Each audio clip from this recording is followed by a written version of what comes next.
Agora, nesta noite eu quero que você abra comigo no livro de Jó, capítulo 14, versículo 14. Jó, capítulo 14, versículo 14. Agora, Jó está no Antigo Testamento e é o livro mais antigo do mundo. Não há nenhum livro conhecido no mundo tão antigo quanto o livro de Jó. E ainda assim, Jó faz uma pergunta que tenho certeza que incomoda muitos de vocês nesta noite. Ele faz uma pergunta com a qual todo grande filósofo já lutou. Ele faz uma pergunta com a qual todo grande pensador e intelectual em algum momento se depara. Ele faz a mesma pergunta que um dos maiores cientistas deste país me fez cerca de 3 semanas atrás. Ele disse que a ciência não sabe nada sobre isso, mas ele disse: isso me incomoda e me preocupa. Aqui está a pergunta: se o homem morrer, tornará a viver? Se o homem morrer, tornará a viver? O problema da morte e da vida, ou da vida e da morte. Você nunca pensou sobre isso?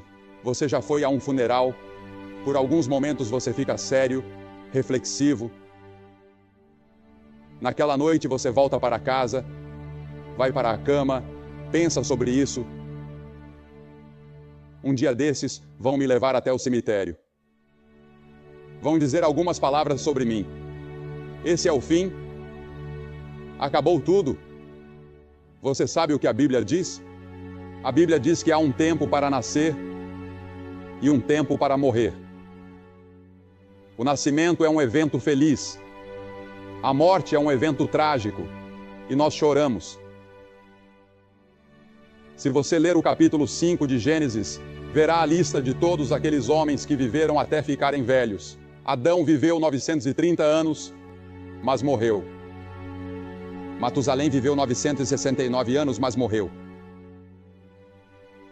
Eu li sobre um homem no outro dia no Brasil que dizem ter vivido 134 anos, mas morreu.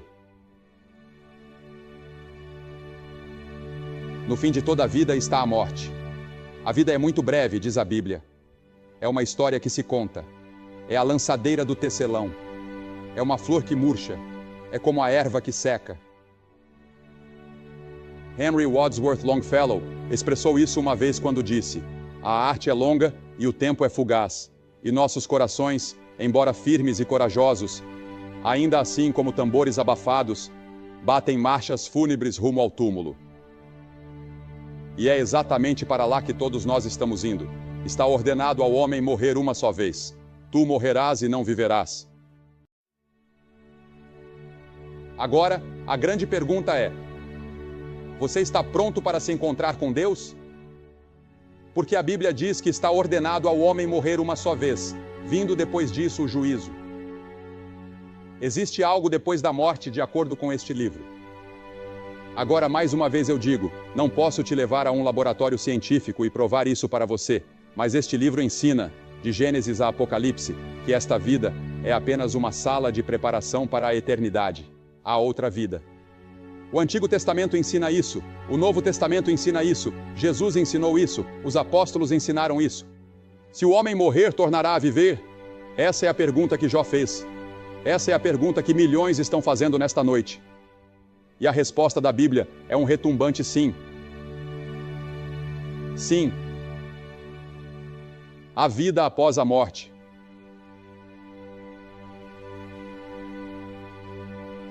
Se o homem morrer, tornará a viver?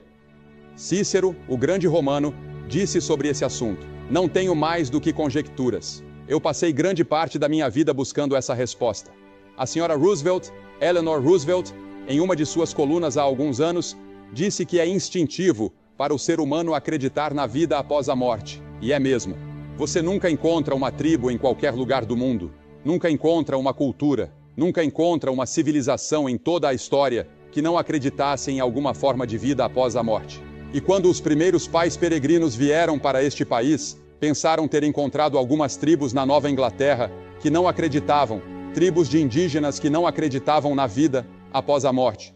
Mas logo descobriram, ao se comunicarem com eles, que acreditavam no campo de caça feliz. Sim, o homem, instintivamente, algo dentro dele diz que deve haver uma vida futura, Deve haver algo além desta vida. Mas afinal há apenas uma pessoa com autoridade para falar sobre esse assunto. Porque ele veio do túmulo. Ele ressuscitou. E o nome dele é Jesus Cristo. Há cerca de 2 ou 3 anos tive o privilégio de ter uma entrevista com o chanceler Konrad Adenauer, em seu último ano no cargo de chanceler da Alemanha.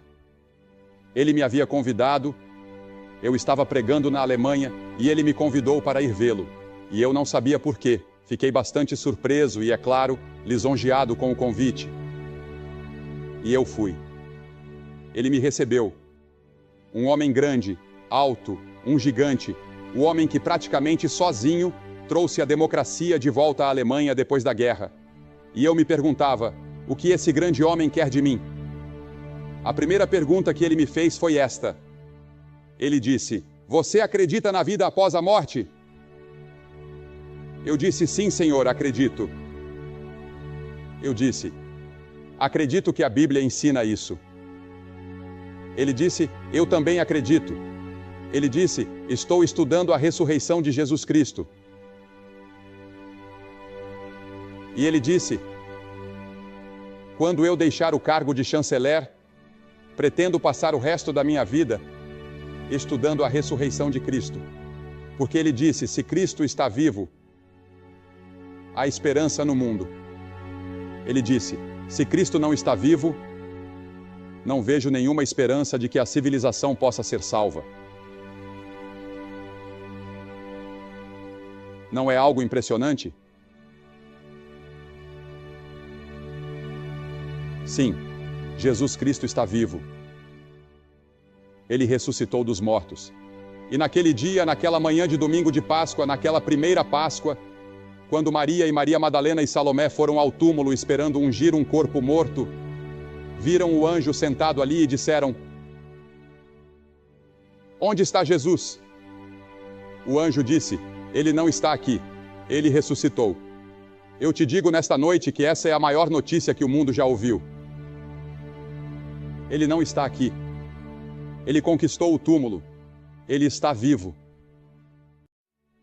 E senhoras e senhores, eu acredito que há mais provas de que Jesus Cristo ressuscitou dos mortos do que quase qualquer outro fato da história romana. Eu não acredito que exista um fato na história antiga tão bem comprovado quanto a ressurreição de Jesus Cristo. Mas mesmo que não houvesse nenhuma prova histórica, nenhuma prova científica, e elas existem, eu ainda assim acreditaria, porque acredito que este livro é a palavra inspirada de Deus.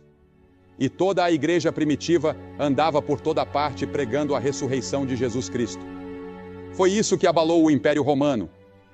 Que um homem havia ressuscitado dos mortos, que ele estava vivo, que a morte não pôde detê-lo. Cristo está vivo. Ele é um Salvador vivo. E mesmo assim, muitos de seus seguidores e cristãos vivem e agem como se ele estivesse morto. Ele não está morto. Ele está vivo. E a Bíblia diz que, em um determinado momento, com um sinal determinado, ele voltará a esta terra para estabelecer o seu reino. E que reino será esse? Será um mundo em que não haverá lágrimas, nem tristeza, nem morte. Não haverá sofrimento, não haverá guerra, não haverá forças policiais, não haverá exércitos. Será um mundo glorioso governado por uma única pessoa, o Senhor Jesus Cristo. Ele está vivo. Eu entreguei minha vida não a um Cristo morto, mas a um Cristo vivo. E estou seguindo um Salvador vivo.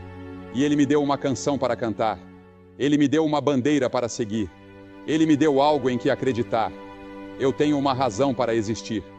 Eu sei de onde vim. Eu sei por que estou aqui. Eu sei para onde estou indo. E você?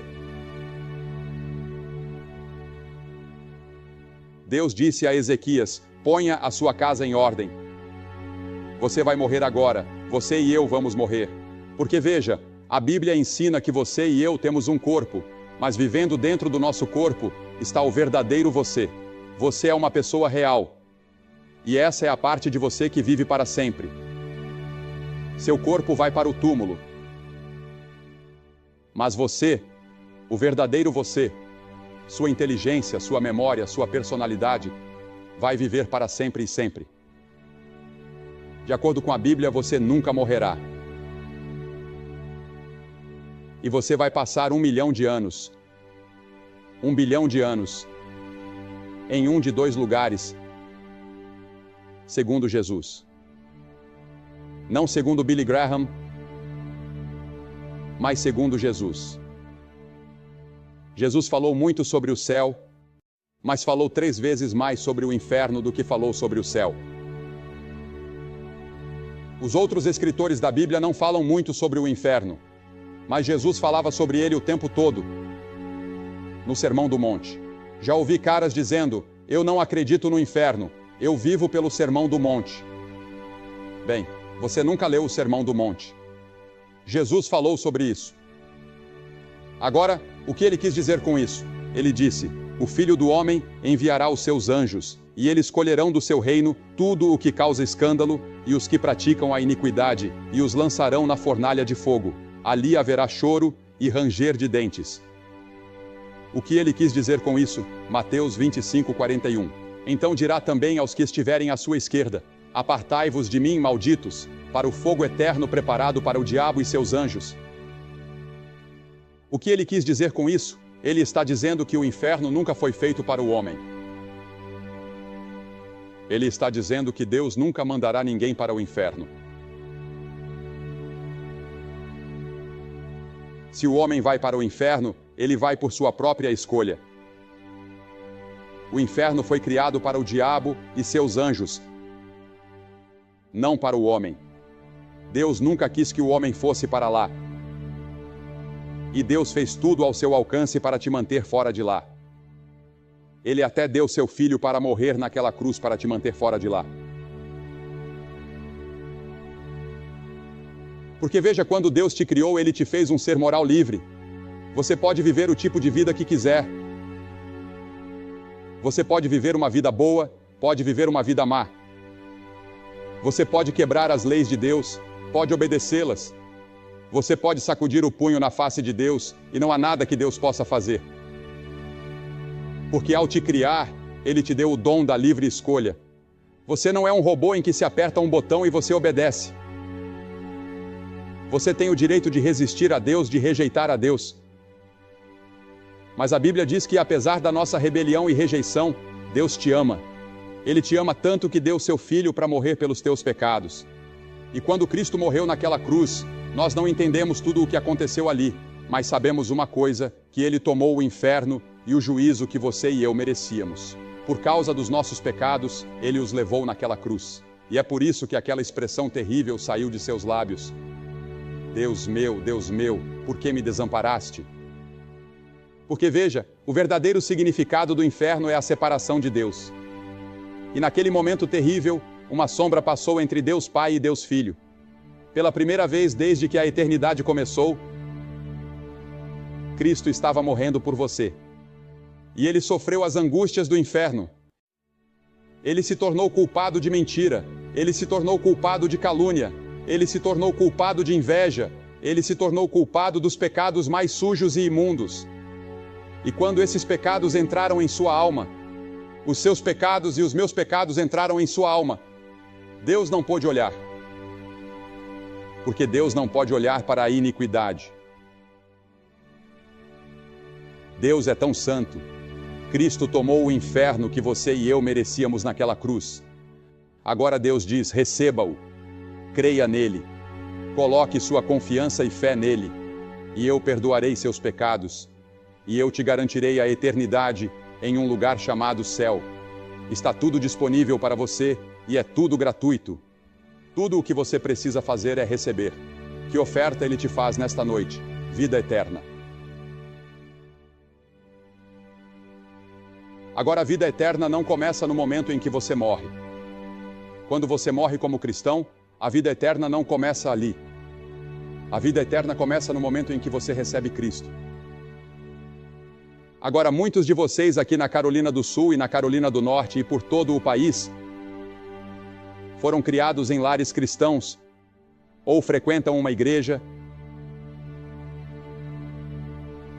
vivem uma vida razoavelmente decente e meio que vivem do reflexo da religião dos seus pais. Mas você nunca realmente recebeu Cristo por si mesmo. Você nunca realmente confiou nele por si mesmo. Você não o conhece de verdade. Você não tem certeza se está realmente pronto para se encontrar com Deus.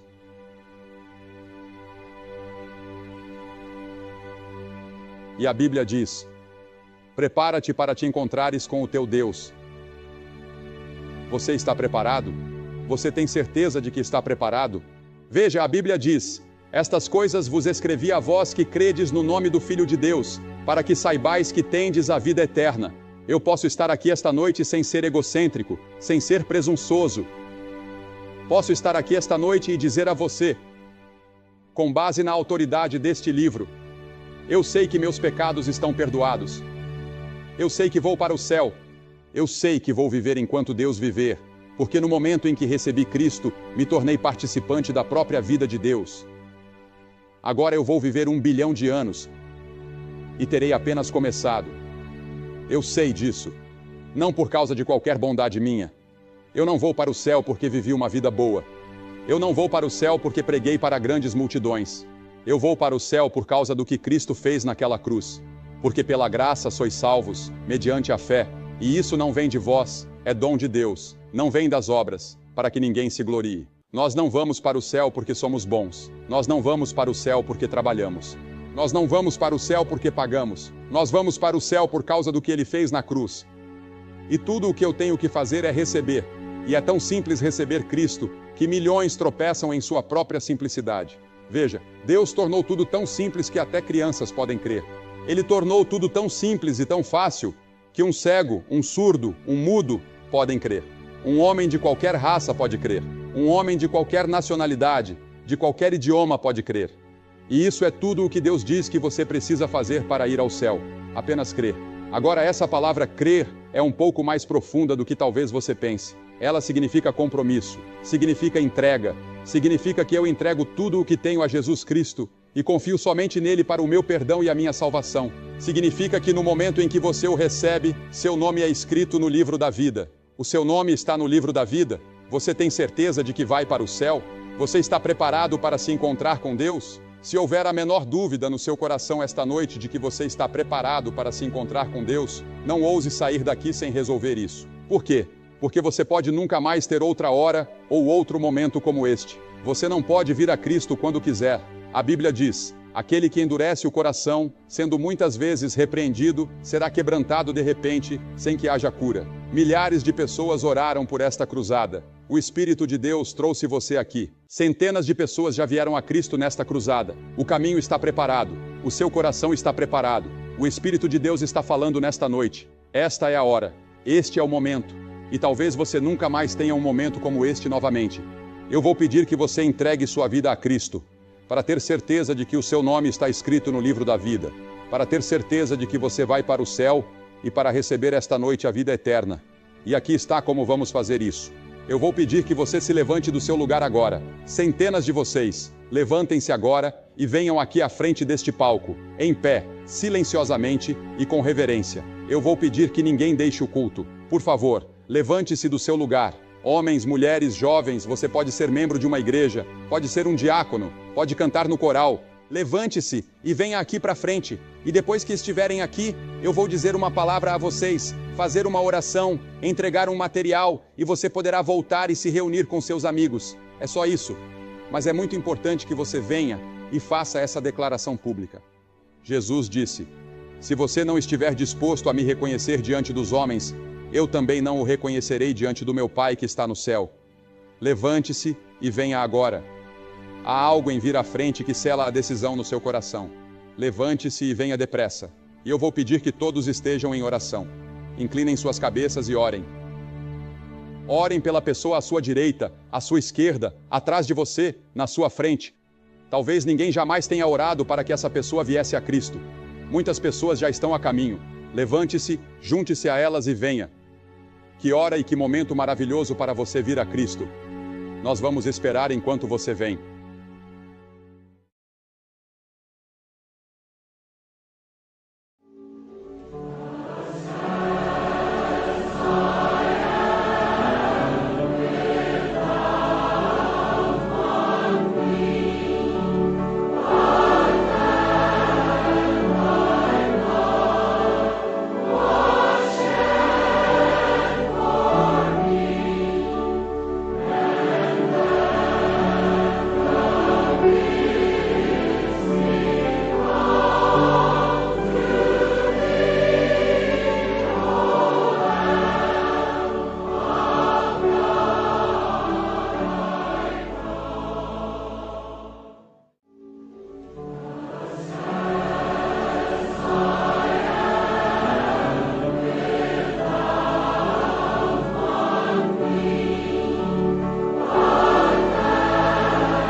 A vocês que estiveram assistindo pela televisão e estarão deixando o culto em apenas um momento, vocês podem tomar a mesma decisão e fazer o mesmo compromisso que estas pessoas estão fazendo aqui.